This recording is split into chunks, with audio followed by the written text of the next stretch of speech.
All right, everybody, welcome in here to Trending Politics Live. As you guys know, my name is Clayton Kearns. I am actually streaming to you from Trump Hotel in DC. I am out here this weekend for the Walkaway March on Washington. There is an event tonight, but the march itself is actually tomorrow. So I'm actually broadcasting to you from a Trump property right here on Pennsylvania Avenue in Washington, D.C. And strangely, you guys, it is a very a different day because President Trump, as you guys all know, has tested positive for the coronavirus, and so has Melania Trump. So I'm going to bring up his tweet here, everyone. So last night, I was actually asleep. This is the first time I've been on East Coast time in a long time. I normally am up late West Coast, but I was traveling all day and I went to bed and I wake up to see that President Trump and Melania have tested positive. So last night, President Trump tweeted this. Tonight, Melania and I have tested positive for COVID-19. We will begin our quarantine process and recovery process immediately. We will get through this together. That got 1.5 million likes. Trump and Melania are getting a lot of support today. They're getting a lot of other things today too, which we're going to talk about because we have to. We have to talk about, what we're going up against when we go to the polls in November. But, we're all praying for President Trump and his family. Mike Pence and his wife have tested negative for the coronavirus. So I know all of you have been praying. I just ask you guys to just keep them in your thoughts, keep them in the prayer. So far, the White House doctors have told us that the symptoms have been mild for President Trump and Melania. It doesn't sound like they're already but this is very new. Again, they are tested every single day. Remember that. But we all believe that they're going to get through this, and we're hoping for a speedy recovery. I see everyone in the comments saying prayers up for the president and his family. That is 100%, everyone. Now, the reaction, a lot of people sent a lot of love like you guys are, but sadly, there are a lot of people out there in this world who are absolutely disgusting scum of human beings. And by the way, every tweet I'm about to show you is from a verified left-winger on social media. These are not random Twitter trolls. These are people who, in the eyes of Twitter, are higher among all the other Twitter users, more distinguished, and they carry more authority and more weight and, sadly, more influence. This here, Steve Cox, is a congressional candidate in California, and he tweeted something about them wanting to die, and then someone responded to him and says, "Come on, Steve, you're better than that." And Steve Cox says, "No, I'm not. I hope they both die," referring to the president and the first lady of the United States of America, saying, "I hope they both die." Apparently, this doesn't violate Twitter's community guidelines. Twitter has suspended people when they told journalists to learn how to code because they are so bad at doing journalism. They have banned and suspended people when people tell them, "Hey, go learn to code because you guys suck at journalism." But this person here can be on Twitter. And by the way, this isn't actually one of the worst ones. We have one here from Rachel Beitkofer. And again, verified, all verified. So Twitter is saying that this is okay. Twitter is saying this is okay. She said, "I guess we'll find out just how close Trump and Hope Hicks are." Hope Hicks is his communications director. She also have coronavirus. And then she says, "if you know what I mean." So what this fine human being here is saying is that President Trump and his communications director are having an affair.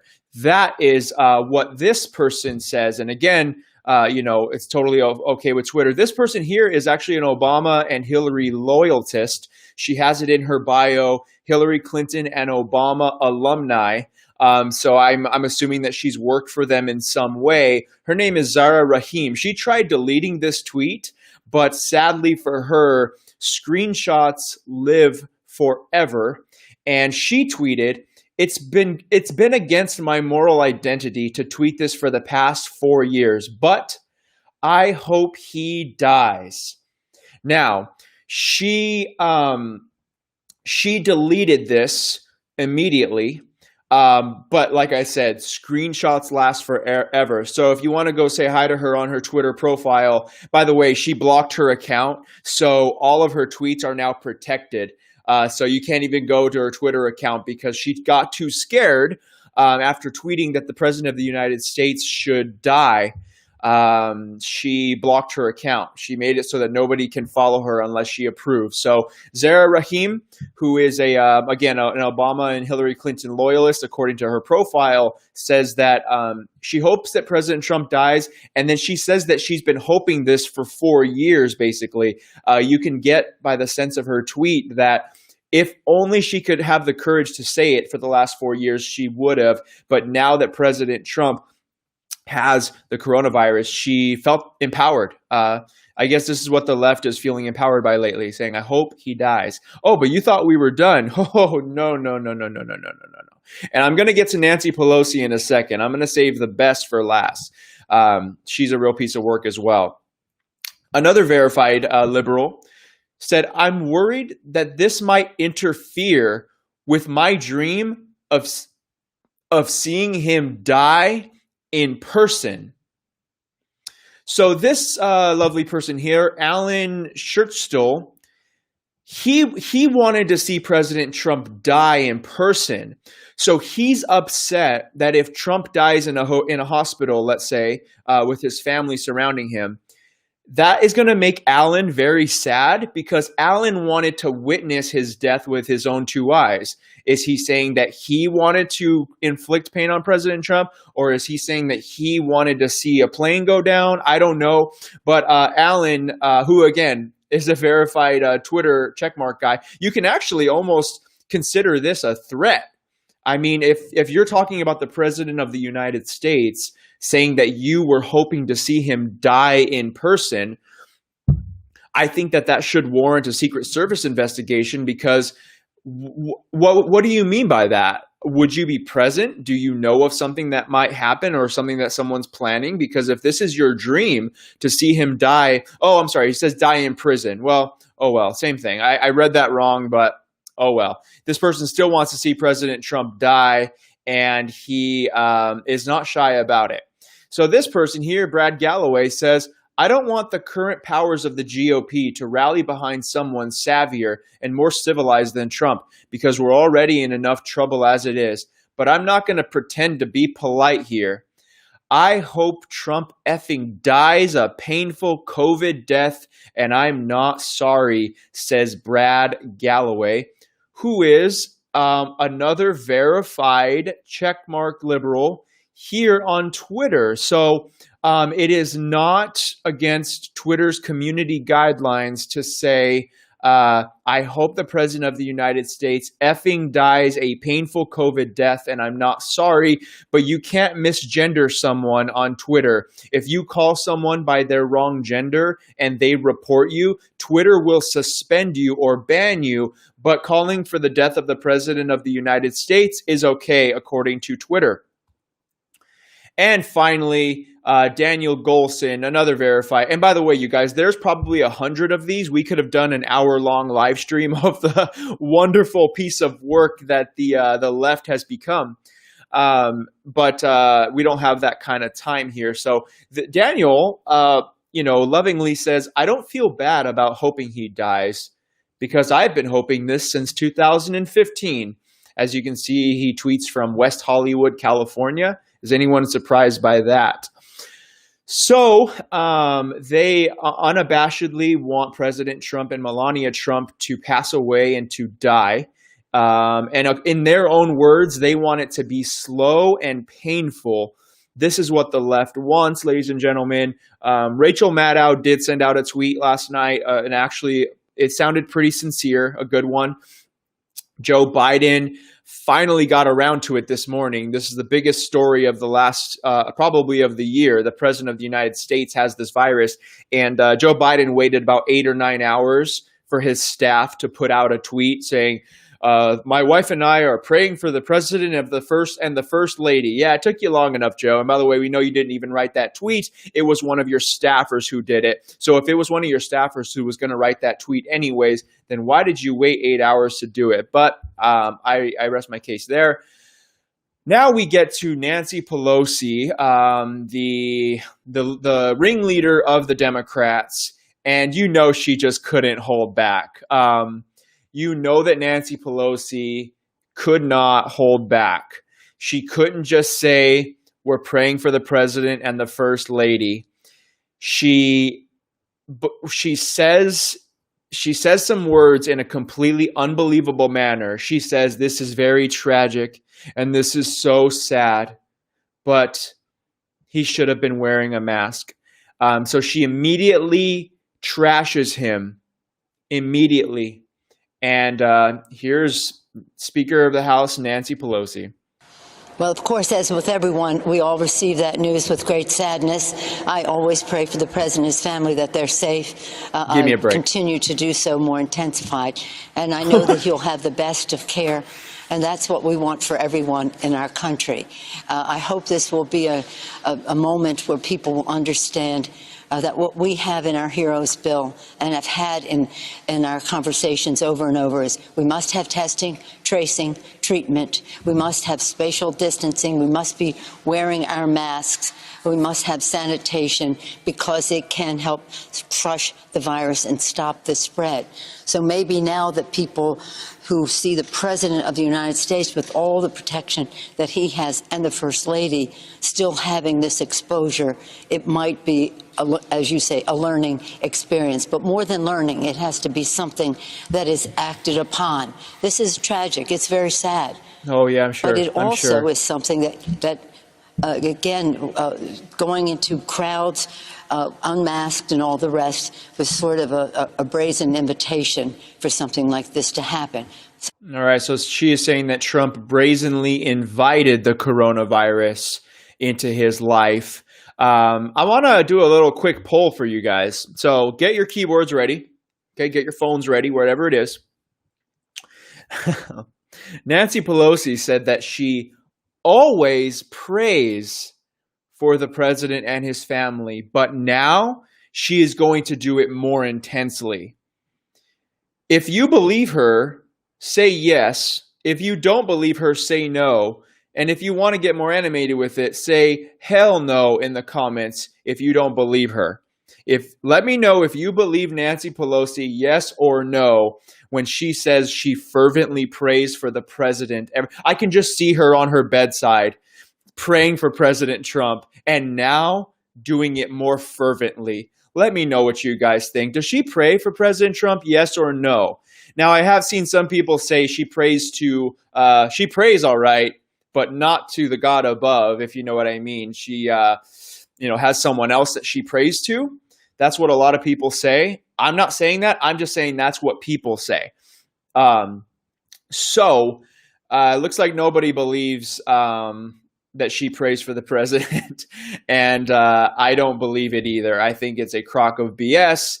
We all know that Nancy Pelosi would love nothing more than if President Trump passed away. She has said horrible things about him and his supporters for years, slandered him, talked trash about him, immediately said, well, he brazenly invited the coronavirus by his actions. And I think that tells you all you need to know about Nancy Pelosi, the left, everything that has been happening today, everything we've seen. Now, of course, the right has been very, very gracious, but we knew that Trump and his supporters were going to send their prayers because we're good people. But I don't think I've ever gotten more comments on one question than I'm getting right now. I think you guys don't believe her when she says that she prays fervently for the president of the United States. I mean, can you guys picture it? She's there every night on her bedside with her husband, just saying, Lord, please we're just praying for the best for the Trump family. I don't think anyone in the world believes that, but she said that on live television. So that is what she's trying to push now, ladies and gentlemen. It is a sad day, but we have our high hopes, you guys. He's going to be okay. He doesn't have any big time underlying conditions that we know of. He has been tested constantly. He has access to all the right people, all the right doctors. I believe in my heart that he's going to be okay. Now, some analysis from this all, you guys, is that I really think that this is going to put more spotlight on the vice presidential debate, okay? Because even though I believe that President Trump is going to be okay, the thought in our minds immediately comes and says, well, what were to happen if something were to happen for President Trump? What would happen? And, it makes us think that if something were to tragically happen to President Trump, then Mike Pence would step in as president of the United States. Well, as fate would have it, Mike Pence is going to be debating Kamala Harris this week coming up. And it's going to be the number one question on everyone's minds, because here's another piece of analysis for you guys, is that assuming President Trump comes out of this okay, and I believe he will, he is going to be the much safer candidate to vote for in the 2020 election. Why is that? Because he will then be immune to the coronavirus. Meanwhile, if Joe Biden were to cheat and win the election, then he would have to stay in his bunker 24/7. He is in the highest of risk category. He is old and frail, not healthy by any stretch of the imagination, and he is 77 years old. President Trump is 74 years old. Joe Biden is 3 years older than him. Joe Biden wouldn't be able to carry out the duties of President of the United States, but if President Trump comes out of this, he will then be immune to the coronavirus going forward, and he can be with everyone. He wouldn't be able to give it to anyone, and he wouldn't be able to receive it from anyone. So he would be the much safer candidate. However, if Joe Biden were to cheat with mail-in ballots and get elected as president of the United States, then we're this close from a Kamala Harris presidency. Okay, you guys? The American people, 62% of people polled, believe that Joe Biden would not make it through a first term because of his age and his health and his mental stability. If he has to stay hunkered down to prevent himself from the virus for 4 years, how much can he really get done in America, in the White House? He can't do anything, you guys. So I think that this is all putting in our minds what were to happen if something were to happen to the president. And we're going to be faced with two options this week in the vice presidential debate. It's going to be Mike Pence and Kamala Harris. A distinguished, respectable, very good man in Mike Pence and Kamala Harris. It's going to be Mike Pence, who won't even be in a room alone with another woman who's not his wife, compared to Kamala Harris, who, let's just say got her start in politics and her rise to politics by taking the opposite approach, if you catch my drift here. So those are going to be the two options that we come to in the vice presidential debate. If something were to happen to Joe Biden, it would be President Kamala Harris. If something were to happen to President Trump, it's Mike Pence, who we would all be okay with. I believe that the American people would not want to risk a Kamala Harris presidency. Even when the coronavirus first broke out and Mike Pence was leading the charge, even celebrities were coming out and saying, okay, I'm no fan of Trump, but Mike Pence is good at this. So, at the end of the day, you guys, I don't believe that anything bad is going to happen to President Trump. I think he's going to be okay, but we always have to prepare for all scenarios. All we can do right now, guys, is to continue to pray for President Trump, send the best wishes, you guys. And And we hope for a speedy recovery. We're going to be bringing you guys all the latest news, you guys. We have gotten up a ton of new content at trendingpolitics.com, you guys. Me being on the East Coast, I was able to wake up really early and write a bunch of articles this morning, and it felt like, super early in the day. So it was really awesome. Go to trendingpolitics.com, you guys. We have tons of great content. The last thing I want to talk about with you guys is that last night, President Trump went on Sean Hannity's show, and he condemned white supremacy again. He has already done this. We're actually one of our writers, Jonathan Davis. Let me see if he's got it up on the website yet. So if you guys go to trendingpolitics.com right now, or after this live stream, one of our writers, Jonathan Davis, just wrote an article outlining how President Trump has literally denounced white supremacy and racism more than 20 times on record, yet the media still feels the need to ask him about it. Now, all week, right, even though President Trump said sure several times during the debate, the media has still come out and said he supports white supremacy. He has not denounced white supremacy. That is not the freaking truth. He has done it over and over and over again. But what the media wants to do is they want to control President Trump. They want to be able to control his words. They want him to be able to say, can you say it again, Mr. President? Can you say it again, Mr. President? Can you say it again and again and again? Because they want to control him so that when he does say it, they go, haha, we're in control of him.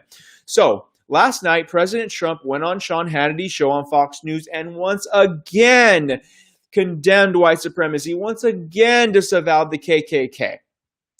And the result is exactly what we all knew it was going to be. Do any of you think, actually, let's play the clip first, and then I'm going to show you how the left reacted to this.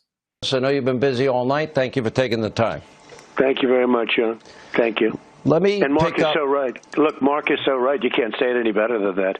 I go through this every year, every time somebody says something, and you look at their records are horrible. It's fake news. I watched John Roberts screaming at Haley, and Kaylee was so wonderful the way she handled it, but I watched him screaming, and his wife, John's wife, was saying, what are you doing? Because yesterday I made a statement that was, according to most, it was a perfect statement, but I've said it so many times even beyond that. And no matter what you say, they'll just keep going. And, Biden did the 1994 crime bill. That's the super predator bill. So he did the super predator bill. And when you look at it, but Mark Levin is right. He's 100% right. No matter what you say, it won't make any difference. And I have to say, I've said it many times, and let me be clear again, I condemn the KKK. I condemn all white supremacists. I condemn the Proud Boys. I don't know much about the Proud Boys, almost nothing, but I condemn that. But he should condemn also Antifa. Antifa is a horrible group of people. Okay, so of course Joe Biden should condemn Antifa. And Joe Biden said that Antifa is just an idea, but Antifa has, President Trump said it right on the bat. When you get hit in the head with a baseball bat, that's more than an idea. Antifa is one of the most terrible groups in the world, yet Joe Biden says it's just an idea. It's not an organization, even though they have logos, funding, organizations, chapters, all these kind of things. So President Trump, once again, denounces white supremacy again. Okay, you guys? Now let me share my screen with you. The media, how does anyone want to wager to guess how the media responded? Now that he said the words, because they were saying, oh my God, he hasn't said the words, even though he has multiple times over the years. They were sad. They were mad because he didn't say the words during the debate, I denounce white supremacy. Now, I think it's a matter of pride because he's already said it, and it's quite ridiculous that they continue to if he's already denounced it. And last week, President Trump designated the KKK as a terrorist organization, but they ignore that.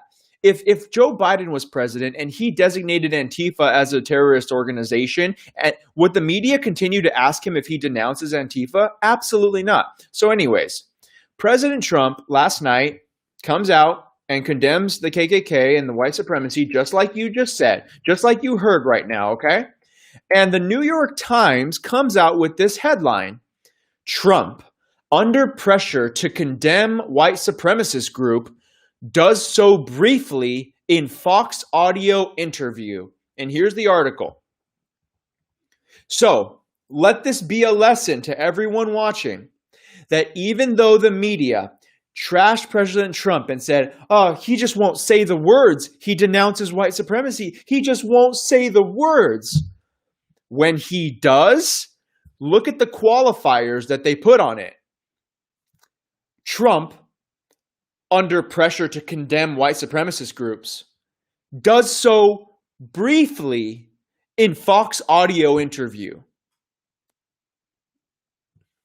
That is why he was not following along with the media's narrative. That is why he was saying over and over again, guys, I've done this a million times. It's a matter of pride.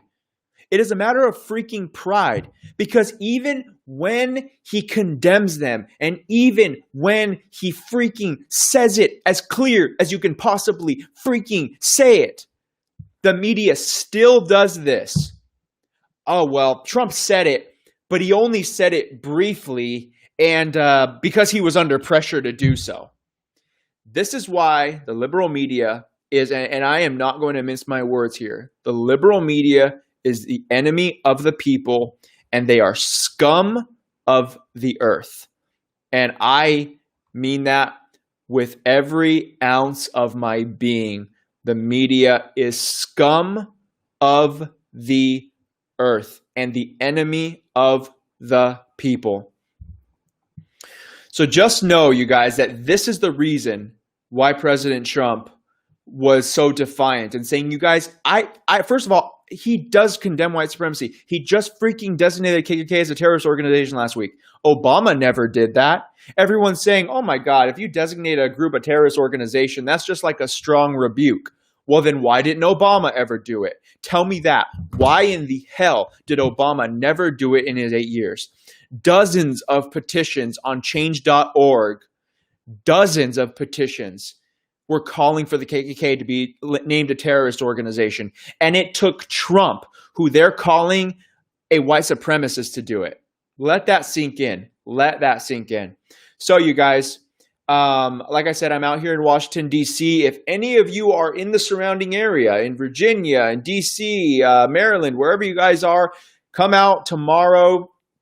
I'm not sure exactly. Just look up the Walk Away Unsilent March on Washington. We're going to be out there. There's going to be great speakers: Dan Crenshaw, Scott Pressler, Brandon Strzok. A lot of great people are going to be coming out, you guys.